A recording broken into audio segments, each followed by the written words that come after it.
Selamat pagi menjelang siang, jemaat yang dikasihi Tuhan Yesus Kristus. Shalom. Haleluya. Selamat tahun baru Imlek. Bagi yang merayakannya, Kyonghi. Tuhan Yesus memberkati. Kiranya Tuhan memahkotai tahun baru ini dengan kebaikannya. Amin. Ya. Mari kita masuk ke tahun baru ini bersama Tuhan dengan iman yang teguh. Dengan hidup yang berkenan kepada Tuhan, setia dan taat sampai akhir hidup kita. Amin. Puji Tuhan.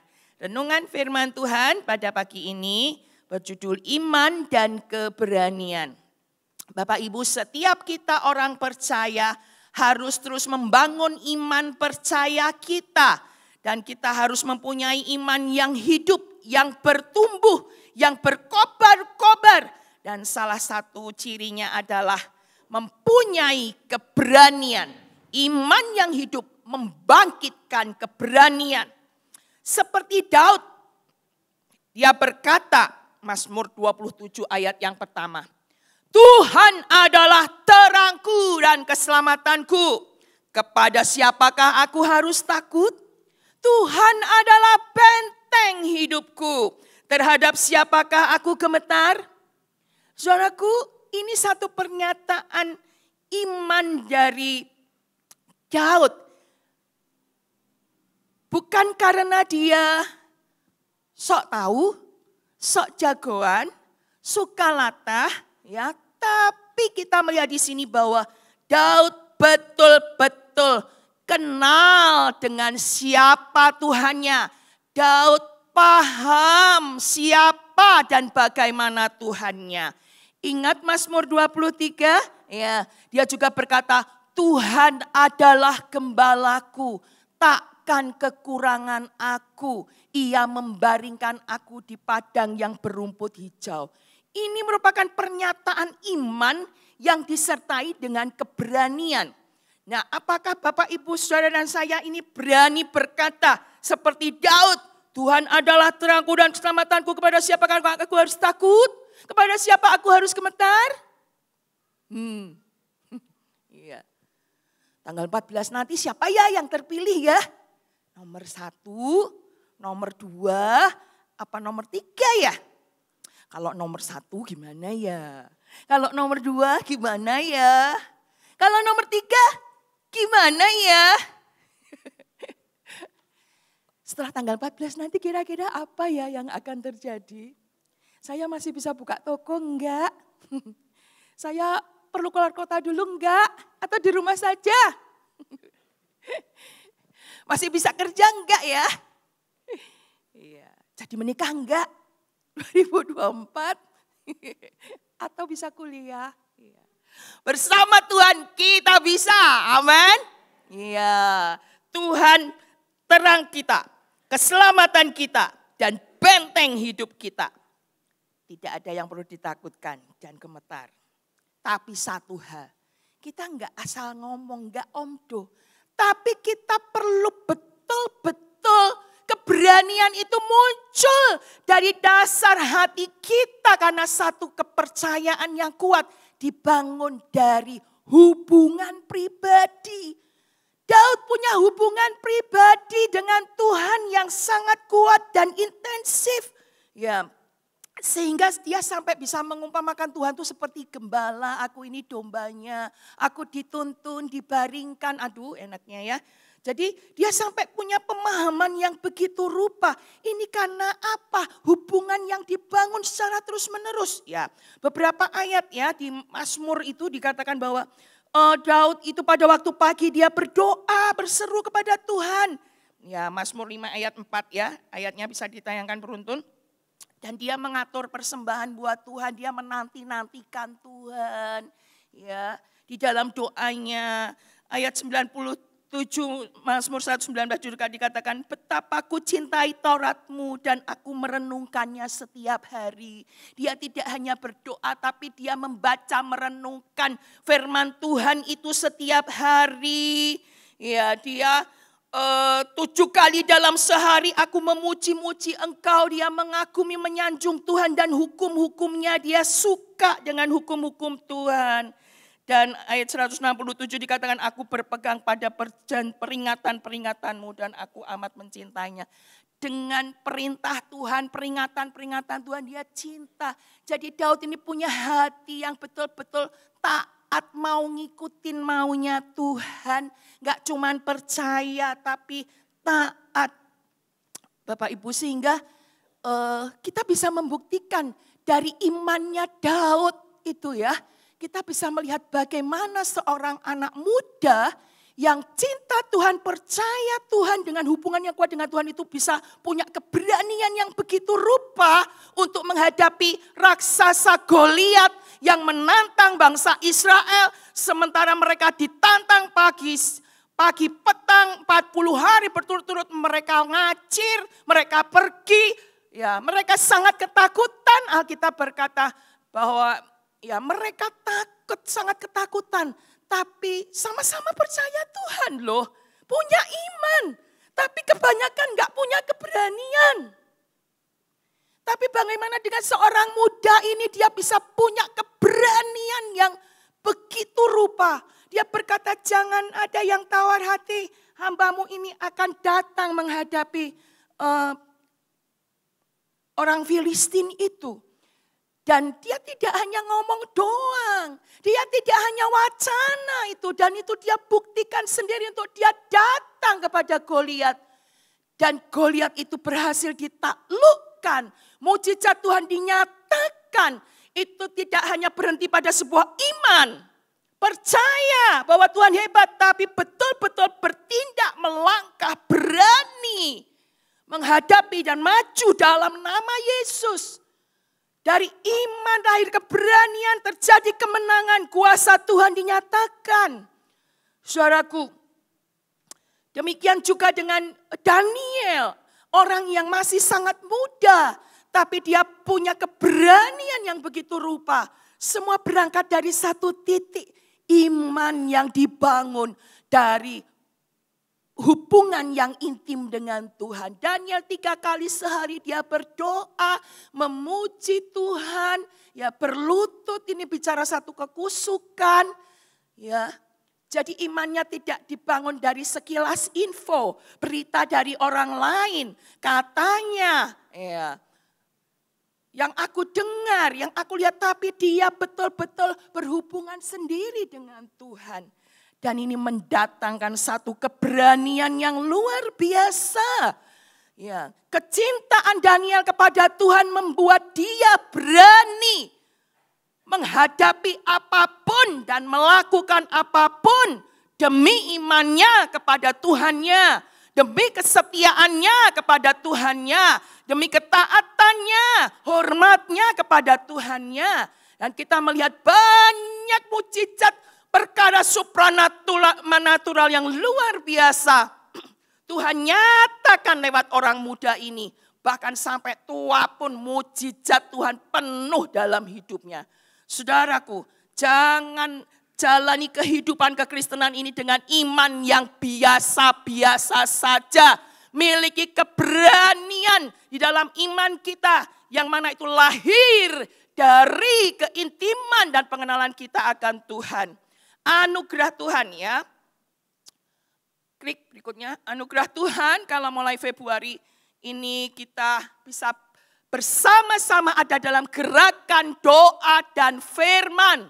Semua jemaat dari remaja, pemuda, usindah, ya, GBI Banjarsari, ini sudah sampai ke Jogja, GBI Jogja 2 GBI, GBI Karangpucung ya, kemudian Sidareja dan Wangon, ya. Nanti sebentar lagi akan keluar pulau nih gedornya. Apa sih tujuannya? Ayo kita bergerak bersama membangun hubungan pribadi dengan Tuhan. Lewat saat teduh, doa bersama, doa bersyafaat, memuji Tuhan. Membaca firman Tuhan hanya satu pasal, satu hari untuk direnungkan. Apa kebenarannya, apa koreksi yang harus kita lakukan, apa komitmen yang harus kita ambil. Semuanya itu untuk apa? Membawa kita mengenal Tuhan secara pribadi. Membaca Alkitab satu pasal sehari terus secara urut. Untuk tahu oh Tuhan itu seperti ini. Maunya Tuhan seperti ini. Saya enggak boleh begini. Dan sudah lewat pengenalan ini akan membangun iman kita jadi hidup, bertumbuh, berakar. Ya. Dan ya, lebih daripada itu apa? Keberuntungan dan berkat itu otomatis nanti akan terjadi ya, karena orang yang cinta Tuhan, merenungkan Taurat Tuhan siang dan malam akan berhasil dan beruntung. Itu pasti. Berkatnya dimakan sendiri. Tapi Tuhan mau pakai kita jadi berkat buat orang lain juga. Amin saudaraku. Semangat gedor, amin. Semangat gedor. Mantap. Oke. Kita mau masuk dalam 3 hal untuk kita belajar dari kehidupan seorang tokoh yang bernama Daniel ini. Ya. Jadi dalam kehidupan beriman itu tidak hanya bicara tentang percaya saja, percaya Yesus, diampuni dosanya, ya, dibaptis, mati masuk surga. Ya. Tidak hanya berhenti sampai di situ, tapi iman ini harus punya keberanian-keberanian yang harus kita bangun terus dalam hidup kita agar iman ini ya ada kuasanya. Ada mujizatnya, ada berkatnya. Ya. Seperti ya iman tanpa keberanian itu seperti petasan tanpa sumbu. Jadi petasan itu bisa meledak karena ada sumbunya ya. Tapi kalau petasan mau segede apapun gak ada sumbunya, dia gak ada daya ledak. Iman tanpa keberanian seperti mobil yang mau semahal apapun, tanpa aki. Gak bisa bergerak kemana-mana alias macet. Gak bisa berfungsi. Demikian juga iman tanpa keberanian. Gak ngalami apa-apa. Biasa-biasa saja seperti kebanyakan orang. Tapi iman yang disertai dengan keberanian. Kuasa Tuhan dinyatakan, mujizat-mujizat kemuliaan Tuhan dinyatakan. Ini yang dialami oleh Daniel. Dan biarlah kita bangkit menjadi Daniel-Daniel yang berani dan ngalamin kuasa Tuhan. Amin saudaraku. Yang pertama, keberanian apa sih yang diwujudkan Daniel sebagai bukti iman, kasih dan cinta sejatinya kepada Tuhannya. Ya. Yang pertama, dia punya satu keteguhan, dia teguh dan tegas untuk hidup kudus. Sebagai orang percaya, dia ini pemuda buangan kan ya, yang dibuang ke Babel. Dia harus tinggal di tempat yang baru, ya. Dia dikasih nama baru, ya. Jadi keluargaan Babel ya kali ya, namanya pakai nama Babel, namanya Belshazzar. Kemudian dia dididik dengan ajaran baru dan dia dikasih makanan yang tidak biasa, yang baru buat dia. Tapi kita bisa melihat di sini bahwa semua kondisi yang seolah-olah itu menjanjikan ya lebih baik dari yang dibayangkan mungkin ya sebagai orang buangan. Tapi kita bisa melihat bahwa Daniel yang masih muda ini dia punya satu keberanian untuk berketetapan hati untuk setia kepada Tuhannya. Ya, dengan cara apa? Daniel 1 ayat yang ke-8 berkata, Daniel berketetapan untuk tidak menajiskan dirinya dengan santapan raja dan dengan anggur yang biasa diminum raja. Dan dia meminta kepada pemimpin pegawai istana supaya dia tidak usah menajiskan dirinya. Ya, klik. Daniel berani berkata tidak untuk sesuatu yang tidak sesuai dengan firman Tuhan.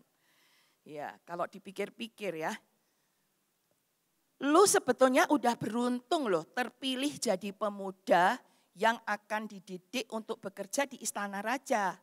Kok masih pakai bawel-bawel segala sih? Gak mau makan, gak mau menajiskan diri, sok sekali kamu ya.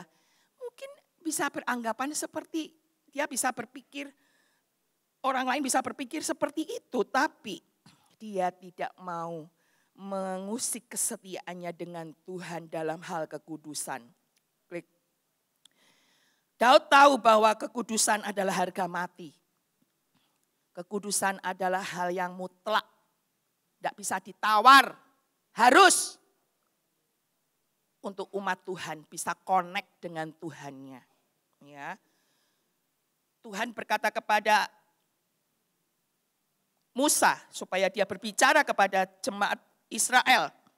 Kuduslah kamu sebab aku Tuhan Allahmu kudus. Ya. Kamu harus menguduskan dirimu ya. Imamat 20 ayat 26. Kuduslah kamu bagiku. Jadi kekudusan kita sebagai umat Tuhan itu untuk siapa? Bukan untuk diri kita sendiri. Tapi untuk Dia, Tuhan. Firman Tuhan berkata, sebab aku ini Tuhan kudus. Ya.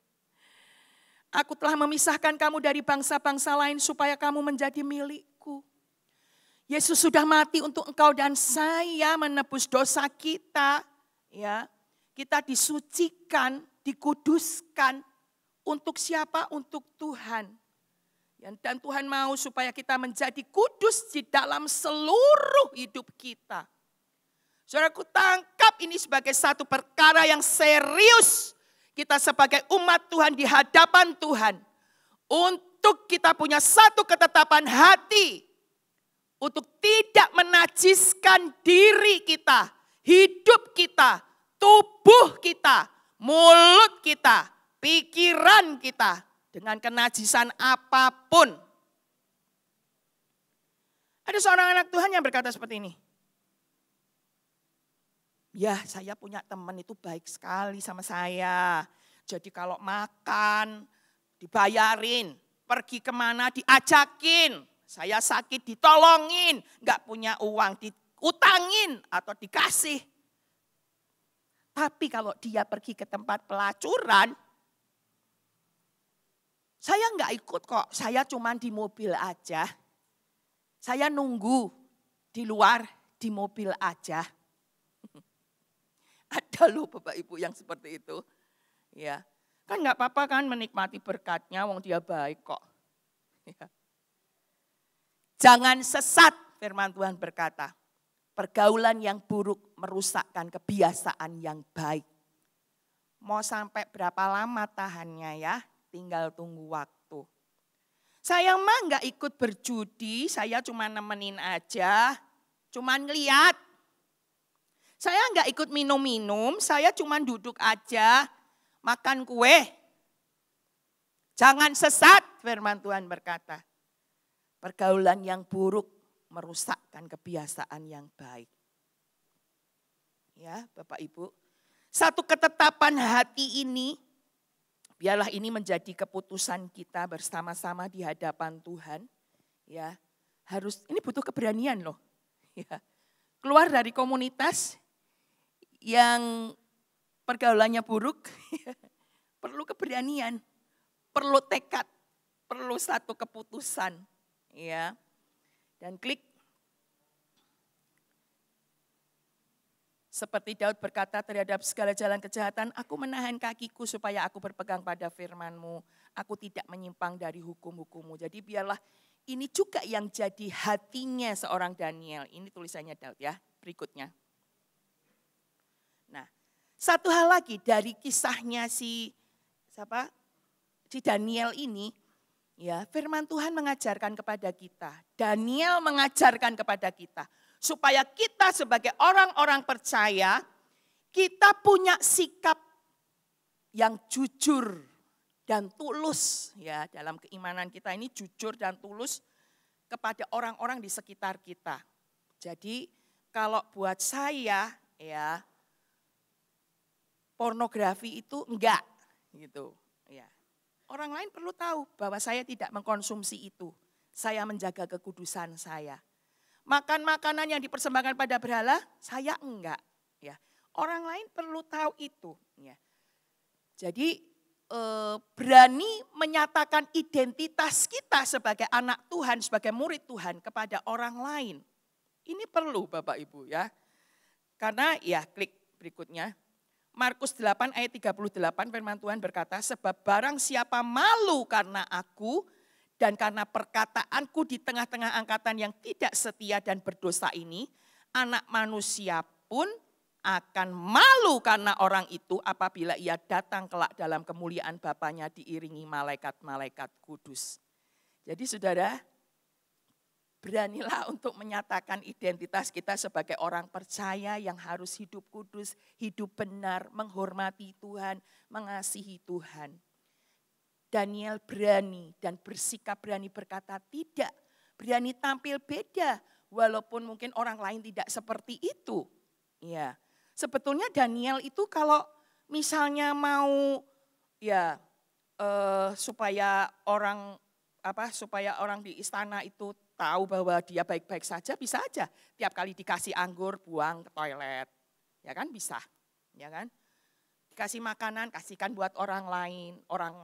Orang istana taunya dia makan aman kan? Tapi tidak. Firman Tuhan mengajarkan kita bahwa kita perlu jujur dan tulus dan berani untuk menyatakan identitas kita sebagai orang-orang percaya. Firman Tuhan katakan, kalau kamu malu karena aku dan firmanku, ya di tengah-tengah angkatan yang tidak setia ini, ya, dan di tengah angkatan yang berdosa ini, nanti anak manusia juga akan malu karena kita juga malu, ya, kepada Tuhan. Tuhan akan malu sama kita waktu dia datang kelak. Jadi Bapak Ibu, mari kita miliki satu keberanian untuk teguh dan tegas hidup kudus. Mengapa? Klik. Karena ya, ketegasan kita, keteguhan hati kita, ketetapan hati kita untuk berkeputusan hidup kudus itu diperhitungkan oleh Tuhan. Tuhan menghargai ketetapan hatimu untuk tidak lagi hidup najis, hidup cemar, penuh kebohongan, penuh kejahatan. Stop, aku enggak mau lagi. Nah, itu Tuhan menghargai itu. Daniel 1 ayat yang ke-9 berkata bahwa ya, saat Daniel sudah berketetapan hati, firman Tuhan selanjutnya berkata, maka Allah mengaruniakan kepada Daniel kasih dan sayang dari pemimpin pegawai istana itu.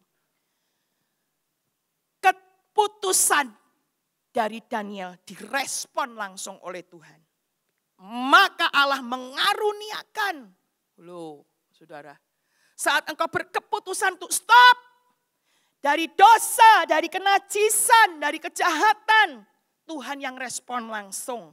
Ya, dan Tuhan mengaruniakan kasih sayang. Jadi pemimpin pegawai istana ini sayang sama dia. Mensupport dia. Maunya apa, pengennya apa, disupport. Untuk bikin percobaan 10 hari. Oke, diikutin. Dan terbukti dalam anugerah Tuhan. Walaupun makan sayur sama air. Ya, tapi badannya kuat, sehat, gemuk. Apa itu dibalik itu? Ada berkat Tuhan. Amin saudaraku. Ada berkat Tuhan. Ada perkenanan Tuhan. Turun dalam hidup kita. Saat kita hidup kudus. Ya, saat kita berketetapan untuk hidup kudus di hadapan Tuhan. Dan tidak hanya itu, Daniel 1 ayat 17 klik. Ya, Tuhan memberikan berkat istimewa. Bukan uang, bukan harta. Tapi Tuhan kasih berkat istimewa berupa apa? Pengetahuan, kepandaian, hikmat. Ya. Tidak bisa dibeli itu hikmat, mau punya uang seberapa banyak pun tidak bisa dibeli. Itu dari Tuhan. Firman Tuhan berkata hikmat lebih berharga dari emas. Bahkan lebih berharga dari emas tua. Kepandaian lebih berharga dari perak. Tuhan kasih itu. Berapa banyak di antara kita yang hari-hari ini kita perlu hikmat. Uang belum tentu jadi jawaban. Ya. Uang bisa habis. Uang bisa salah kelola. Uang bisa dicuri. Tapi Tuhan bisa kasih hikmat. Dan hikmat itu berawal dari takut akan Tuhan. Bisnismu butuh hikmat dari Tuhan. Di kondisi sulit seperti ini. Ya, persaingan yang makin sengit, kondisi krisis, resesi yang terjadi, tanda tanya yang besar untuk di masa depan kita. Ke depan seperti apa enggak tahu. Jangan takut, jangan khawatir. Ya. Mari hidup takut akan Tuhan. Tuhan akan kasih hikmat untuk bisnismu, untuk usahamu, untuk rumah tanggamu. Tuhan jadi penasehat agung buat hidupmu. Semua berangkat dari takut akan Tuhan, jauhi kejahatan, berketetapanlah di dalam hatimu. Dan gak hanya itu, Tuhan gak main-main. Saat kita berani tampil beda, ya, di tengah dunia yang gelap, yang jahat ini, bertahan dalam kebenaran dan kekudusan, Tuhan perhitungkan. Daniel ngalamin ini. Ya, Daniel 1 ayat 19, 20. Tuhan bikin perbedaan buat orang yang berani tampil beda untuk Tuhannya, bukan untuk kemuliaan diri. Ya. Jadi berani tampil beda, mau mempertahankan hidup kudus. Ya, setelah waktu percobaan itu berlalu, ya, raja bercakap-cakap dengan mereka dan di antara mereka sekalian itu tidak didapati yang setara dengan Daniel, dengan Hanaya, Misael, Asaria, maka bekerja mereka pada raja. Jadi Bapak Ibu Saudara, Tuhan gak hanya kasih berkat, tapi Tuhan kasih porsi yang porsinya itu terbanyak. Padahal ini kan orang-orang pinter semuanya kan. Ya, untuk kerja di istana kan harus dipilih orang-orang pinter. Tapi ya, firman Tuhan mencatat, di antara mereka sekalian tidak didapati yang setara pinternya dengan Daniel. Jadi dari mana itu? Tuhan yang kasih. Dan ayat 20 dikatakan bahwa dalam tiap-tiap hal yang memerlukan kebijaksanaan dan pengertian yang ditanyakan raja kepada mereka, didapatinya bahwa mereka 10 kali lebih cerdas daripada semua orang berilmu dan semua ahli jambi di seluruh kerajaannya. Di antara orang yang terpintar 10 kali lebih cerdas dari semua orang pintar yang ada di kerajaan. Gak main-main loh Bapak Ibu, Tuhan kalau ngasih porsi, ngasih berkah, gak main-main. Kita sungguh-sungguh sama Tuhan, Tuhan juga sungguh-sungguh sama kita. Amin. Mau tampil beda, Tuhan akan bikin engkau berbeda di tengah kesulitan, di tengah krisis, di tengah tantangan. Engkau akan tampil jadi bintang. Amin, saudaraku. Generasi bintang. Keturunan Abraham diberkati Tuhan seperti bintang di langit. Ya. Tuhan memberkati kita semua. Amin, saudaraku. Mazmur 5 ayat 13 yang dikatakan bahwa sebab engkaulah yang memberkati orang benar. Jadi ya, ada berkat Tuhan untuk orang benar. Jaga hidup benar. Berani ambil keputusan apapun resiko dan konsekuensinya. Dan firman Tuhan kata, engkau memagari dia dengan anugerahmu yang seperti perisai. Ada anugerah. Hal yang engkau tidak bisa. Hal yang engkau enggak mungkin. Ya, engkau enggak layak. Tapi karena anugerah itu diberikan sama Tuhan. Buat orang-orang benar. Oleh sebab itu, ayo gereja Tuhan. Lewat gedor, baca firman. Ya, kita dikoreksi setiap hari. Dan ayo berubah dalam pertolongan Roh Kudus. Perkenanan Tuhan turun, anugerah Tuhan tercurah buat hidup kita. Hidupmu tidak akan sama lagi.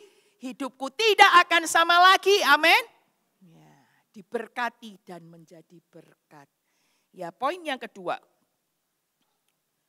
Keberanian dari Daniel ini apa? Ya, dia berani untuk mengandalkan Tuhan.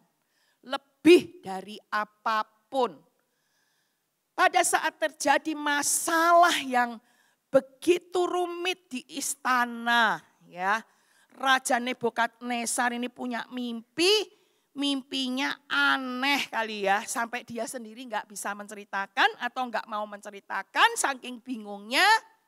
Dia panggil orang-orang pintar, ahli nujum ya. Diundang semua orang-orang pintar. Dan pertanyaannya sang raja adalah, coba ceritakan mimpiku apa dan apa maknanya. Loh, iki rajanya nih gimana sih? Kalau boleh dibilang ini kan bos yang mimpi. Kok kita yang ditanya? Harusnya bos yang cerita dulu dong, kita suruh nebak maknanya apa. Cerita juga enggak. Ya susah banget, susah pisan toh bos. Masa ngasih tugas, ngasih pertanyaan kok seperti ini. Ya enggak ada yang bisa kecuali dewa-dewa katanya. Ya, jadi kayaknya Nebukadnezar ini juga sudah cemas dan stres. Dan akhirnya dia ambil keputusan. Dok, ya enggak bisa jawab. Semua orang pintar ya di negeri ini. Habisin semuanya. Ya. Lah, si Daniel sama teman-temannya kan orang pintar juga ya. Bagaimana ini? Sebagai orang percaya, ada tantangan-tantangan dalam kehidupan kita. Apa respon kita? Ya, Daniel tidak hanya ya seperti air mengalir yang terjadilah. Kita nggak mau nih mati sama bareng-bareng itu sama orang-orang itu ya. Tapi ayo ya, Daniel tahu ada Tuhan yang bisa diandalkan. Daniel tahu ya ada pengharapan di dalam Tuhan. Dan kemudian dia berinisiatif untuk datang menghadap raja.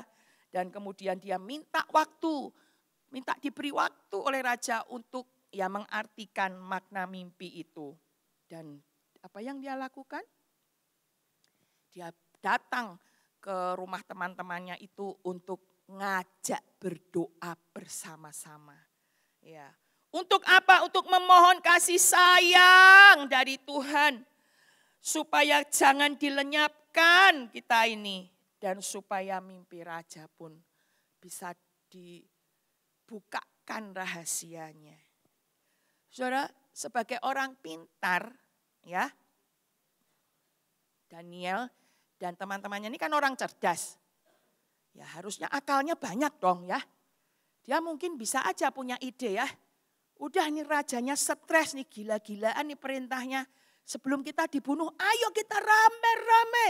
Ya, bikin persekongkolan untuk membunuh Nebukadnezar. Bisa saja.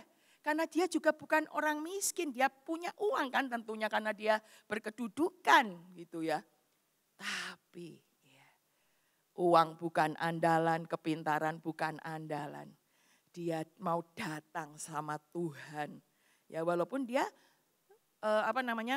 dia dibilang sebagai orang cerdas, tapi dia enggak andalkan itu kepintarannya.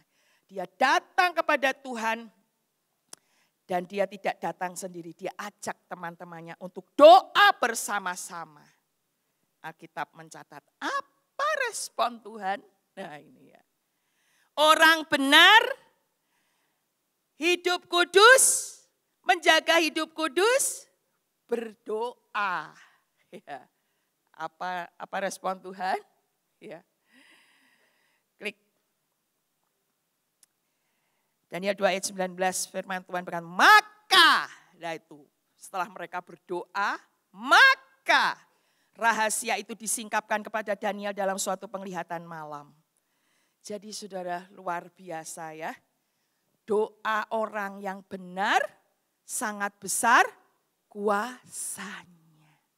Jadi ini loh Bapak Ibu, mujizat terjadi, Tuhan itu langsung jawab untuk dalam sebuah penglihatan kepada Daniel.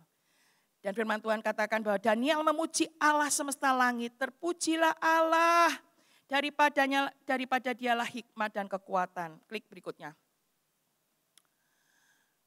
Ada Tuhan yang menyingkapkan hal-hal yang tidak terduga, yang tersembunyi. Dia tahu apa yang ada di dalam gelap dan terang ada padanya. Saudaraku, ada Tuhan bisa singkapkan satu solusi, jalan keluar untuk masalah tantangan, persoalan hidup, kekusutan dalam bisnis, dalam kehidupan rumah tangga yang gak tahu solusinya sudah bertahun-tahun mungkin itu. Tapi ada Tuhan yang bisa menyingkapkan hal-hal yang tidak terduga. Amin Bapak Ibu. Ayo bangkit, berharap sama Tuhan, berdoa.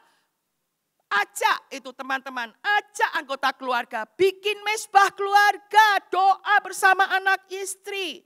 Ya. Kemarin di WPI ada kesaksian yang indah, ya. Ada seorang anak Tuhan yang di tengah pandemi kemarin, dia punya toko dan sebelahnya itu untuk ada toko lagi yang dia kontrak untuk menyimpan barang dagangannya.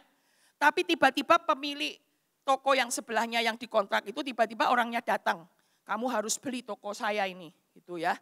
Ini toko saya mau saya jual. Kalau kamu nggak beli, nanti orang lain yang akan beli. Lah kan dia bingung. Aduh, bagaimana? Nggak ada uang, nggak ada rencana untuk beli toko lagi. Kalau ini dijual barang saya harus kemana? Ya.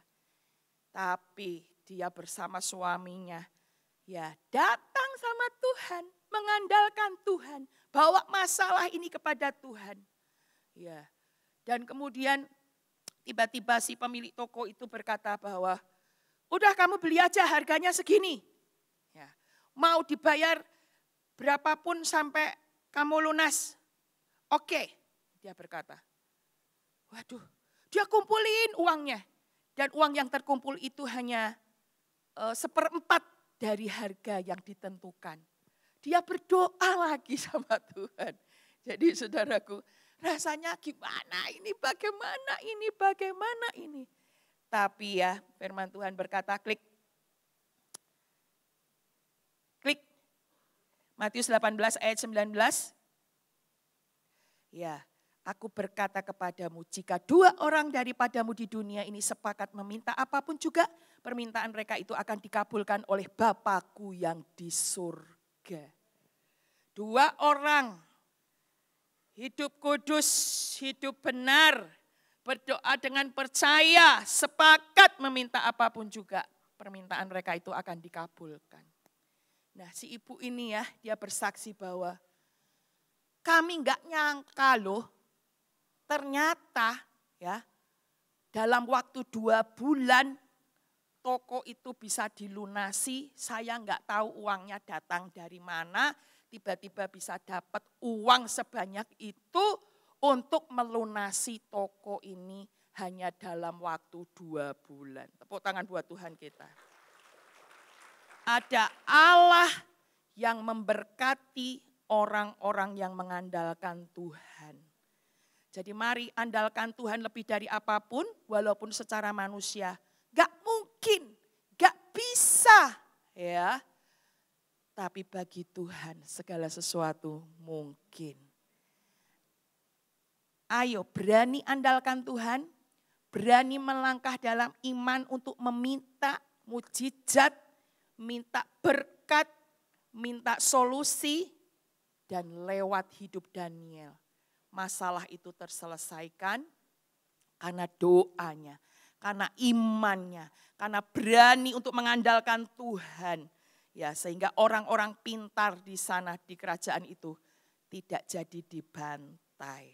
Ya, Bapak Ibu, Tuhan mau pakai Anda dan saya di dunia kita masing-masing untuk mujizat dan kemuliaan Tuhan itu dinyatakan. Jadi mari kita menjadi orang-orang yang beriman tapi berani melangkah untuk kepentingan orang lain, untuk kepentingan situasi kondisi yang ada. Kemuliaan Tuhan dinyatakan. Dan yang terakhir, yang ketiga, apa keberanian dari Daniel yang membuktikan imannya, cintanya, kasihnya kepada Tuhan. Yang terakhir adalah dia setia kepada Tuhan lebih dari apapun. Dia tahu siapa Tuhannya. Dia tahu bahwa Tuhan adalah penguasa tertinggi dalam kehidupan. Dia tahu bahwa ada Tuhan yang harus dihormati lebih dari apapun. Sehingga ya firman Tuhan katakan bahwa dia punya kebiasaan 3 kali sehari berdoa, ya berlutut dan memuji Allahnya. Sehari 3 kali. Ya, dia bukan pegawai ecek-ecek, ya. Dia sebagai orang pintar di kerajaan itu, ya. Dengan kesibukannya bahkan. Tapi 3 kali berdoa itu tetap menjadi prioritasnya. Dan pada saat Raja Darius mau mempercayakan kekuasaan yang lebih lagi kepada Daniel. 2 temannya ini gak suka. Ya, dan bikin gara-gara, ya cari masalah, cari kesalahan. Gak ketemu dari kehidupannya Daniel ini. Jadi aduh luar biasa sekali ya Bapak Ibu. Daniel ini luar biasa, excellent ya. Dicari salahnya nggak ketemu. Dan hanya satu yang bisa dicari untuk gara-garanya. Hubungannya dengan Tuhan. Ya, kesetiaannya untuk berdoa kepada Tuhan ini yang harus diulik-ulik. Ya, sehingga dia sepakat dengan pejabat yang lain dan datang kepada raja untuk mensahkan sebuah peraturan bahwa dalam 30 hari gak boleh ada yang berdoa kepada Allah manapun kecuali kepada raja. Dan ketetapan itu gak boleh diubah. Ya. Bagaimana dengan seorang Daniel yang mengasihi Tuhan ini? Ya. Firman Tuhan mencatat bahwa dia tetap dalam doanya. Enggak digeser. Ya, 3 kali sehari dia berdoa. Dia enggak takut dengan ancaman hukuman. Dia enggak takut dengan dia melanggar hukum raja. Ya. Ada raja di atas segala raja yang perlu dia takutin. Ya, dia tetap berdoa dan ini yang jadi jebakan buat dia untuk memasukkan dia ke gua singa. Bapak Ibu, Tuhan kalau mau membebaskan Daniel untuk gak masuk di gua singa bisa gak? Bisa. Tapi Tuhan izinkan untuk Daniel itu masuk di gua singa. Tapi Tuhan itu gak tinggal diam. Ya, Tuhan tidak tinggal diam. Darius begitu menyesalnya dengan aturan yang dibuatnya dan dia berkata, Daniel, hamba Allah yang hidup, Allahmu yang kau sembah dengan tekun, telah sanggupkah ia melepaskan engkau dari singa-singa itu?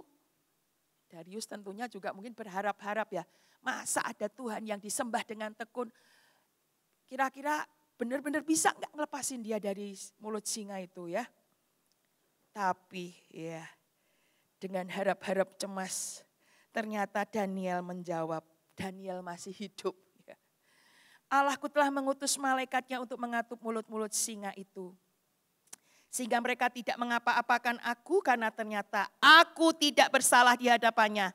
Tetapi juga terhadap Tuanku ya Raja, aku tidak melakukan kejahatan. Saudara sekali lagi, di sini ditemukan bahwa Daniel tidak bersalah di hadapan Tuhan, gak bersalah juga di hadapan manusia, di hadapan raja. Jadi kebenaran itu memerdekakan dia. Kebenarannya membela dia. Ya, Tuhan bertindak begitu rupa. Ya, klik berikutnya.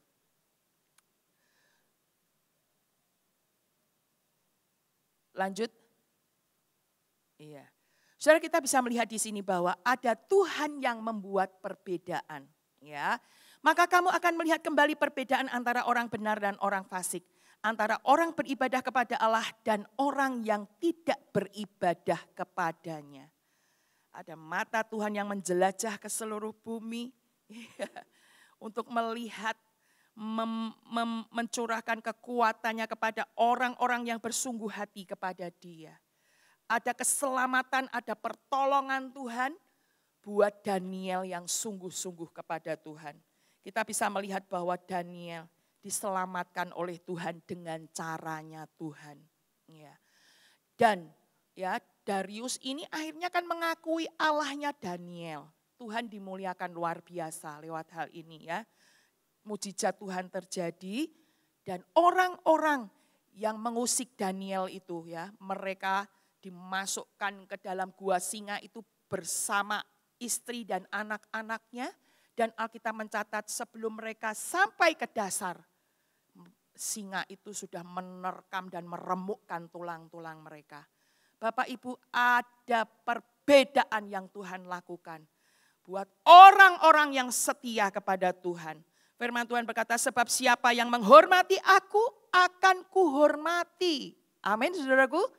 Hormat kita sama Tuhan itu diperhitungkan. Sekalipun mungkin orang lain gak tahu, orang lain gak lihat. Tuhan melihat, Tuhan memperhitungkan itu. Dan saya tutup dengan sebuah kisah. Ada seorang pelari dari Skotlandia, ya namanya Eric Liddell. Ya, Eric Liddell. Ini seorang anak Tuhan yang takut sama Tuhan, mengasihi Tuhan, dan dia menyadari bahwa dia diciptakan untuk berlari cepat katanya ya. Dia ini punya kemampuan untuk berlari cepat, dan dia berkata bahwa saat aku berlari, aku menikmati Tuhan. Dan pada saat aku menang, kemenanganku itu untuk kemuliaan Tuhan. Suatu hari waktu dia dalam perjalanan menuju ke Paris, ya di sebuah kapal, dia mendapat berita bahwa akan ada lomba untuk 100 meter, lomba lari untuk 100 meter dan dia harus mengikutinya. Tapi ternyata informasinya yang lengkap adalah bahwa perlombaan itu akan dilakukan pada hari Minggu. Ya. Apa yang menjadi keputusan dari Eric ini? Ya, dia langsung membatalkan keputusannya untuk ikut serta dalam lomba tersebut karena dia tidak mau meninggalkan ibadah di hari Minggu untuk mengikuti lomba. Waduh. Luar biasa ya. Jadi imannya si Eric dan hormatnya, setianya sama Tuhan ini luar biasa. Sampai segitunya dia nggak mau ikut lomba itu. Dan akibat dari keputusannya ini menjelang hari H perlombaan itu, akhirnya komite dari Olimpiade itu datang kepada dia. Bahkan dari keluarga kerajaan Inggris pun datang kepada dia, membujuk dia. Dan berkata bahwa ayo utamakan dong kepentingan raja dan negara. Ayo bela negaramu, baru kamu urusan sama Tuhanmu. Dia berkata seperti itu. Tapi keteguhan hatinya si Eric ini ya, untuk gak mau meninggalkan ibadah. Itu betul-betul jadi kecaman. Dan di seluruh media di Inggris juga mencemooh dia dan menganggapnya sebagai orang yang tidak patriotis dan tidak nasionalis. Dia dianggap sebagai pengkhianat negara. Ya, mengutamakan Tuhan tapi jadi pengkhianat negara. Saudaraku, di tengah kecaman itu Tuhan bekerja. Di tengah keteguhan hatinya itu Tuhan bekerja. Tiba-tiba ada temannya juga ya, yang juga seorang pelari dari perwakilan Inggris, dia menawarkan untuk bertukar kompetisi ini. Ya, jadi dia ikut lomba untuk lari 400 meter dan si Eric ini untuk 100 meter. Jadi tukar lombanya, dia yang ikut yang 400 karena enggak hari Minggu. Dari hal itu orang-orang mencibir juga. Cari dalih, gak mungkin menang. Kan gak biasa lari 400 meter, biasanya 100, ini 400, 4 kalinya. Masa dia bisa? Apalagi gak ada persiapannya. Ya kan? Tapi Bapak Ibu, Tuhan bekerja. Tuhan matanya menjelajah, melihat orang yang bersungguh-sungguh hati kepadanya. Amin Bapak Ibu. Nah ini Erik ini akhirnya dalam anugerah Tuhan dia ikut lari lomba yang 400 meter itu. Dan dia berhasil menang dan mendapat 1 medali emas dan dia persembahkan itu kepada Ratu Inggris. Saudara, orang yang menghormati Tuhan akan dihormati sama Tuhan. Amin Bapak Ibu. Oleh sebab itu ayo apa yang menghalangi kesetiaanmu dan kesetiaanku untuk mengiring Tuhan. Kesetiaan kita untuk melayani Tuhan. Kesetiaan kita untuk menyembah Tuhan, untuk berdoa, untuk beribadah, untuk melayani Tuhan dengan kesungguhan hati kita. Apakah pacar barumu, toko barumu, istri, bukan istri baru ya, kalau istri baru berarti ada yang lama ya. Toko baru, ya, cucu baru. Aduh sekarang ada cucunya, gak bisa berdoa, gak bisa pelayanan, gak bisa ibadah. Atau yang lain, kesuksesan. Makin repot, tokonya banyak, karyawan banyak, harus diawasin. Apakah semuanya itu menghalangi kesetiaan kita kepada Tuhan? Beranikah pada pagi hari ini untuk kita berkomitmen, berkeputusan Tuhan. Hari Minggu, hari ibadah. Biar Imlek saudaranya datang semua. Ayo diajak ibadah. Tepuk tangan buat Anda semuanya. Hari ini Imlek tapi tetap ibadah. Katanya ada yang gak bisa. Banyak saudaranya datang. Ya. Kalau keluar kota atau keluar negeri. Sempatkan beribadah di mana di kota itu ada, di luar negeri juga. Kami sempat ke Singapura. Ya. Sudah tinggal mau pulang besoknya. Hari ini hari Minggu. Harusnya kan bisa main ke sana, ke sana, ke sana. Ya. Tapi keputusan kami tetap hari Minggu, hari ibadah. Biar gak bisa ke sana, gak apa-apa. Hormati Tuhan. Saudara, itu jadi komitmen kita. Mari ibadah hari Minggu, hari sukacita untuk kita beribadah pada Tuhan. Untuk kau bersekutu, melayani Tuhan apapun. Hormati Tuhan, setia sama Tuhan. Jangan ada apapun yang menghalangi kesetiaanmu dan kesetiaanku kepada Tuhan. Daniel, waktu dia masuk ke Istana Babel, ada sejarawan yang berkata dia berusia 16 tahun. Dari 16 tahun dalam kemudaannya dia sudah setia sama Tuhan. Tidak mau menodai tubuhnya dan hidupnya dengan hal yang tidak kudus. Dan waktu Daniel masuk ke gua singa, ya, dia diperkirakan usia 84. Ada tantangan untuk kesetiaannya di setiap zamannya.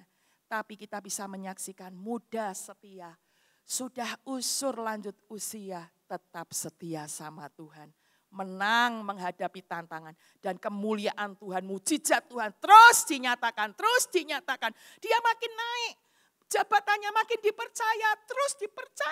Saudara, kemuliaan Tuhan demi kemuliaan akan dinyatakan dalam hidup kita. Tapi miliki iman yang disertai dengan keberanian. Selamat bertumbuh dalam pengenalan akan Tuhan, mengalami kuasa dan mujizat Tuhan dalam hidup kita. Kemuliaannya dinyatakan, banyak jiwa-jiwa dimenangkan. Tepuk tangan buat Tuhan kita. Haleluya. Mari kita bangkit berdiri bersama Bapak Ibu.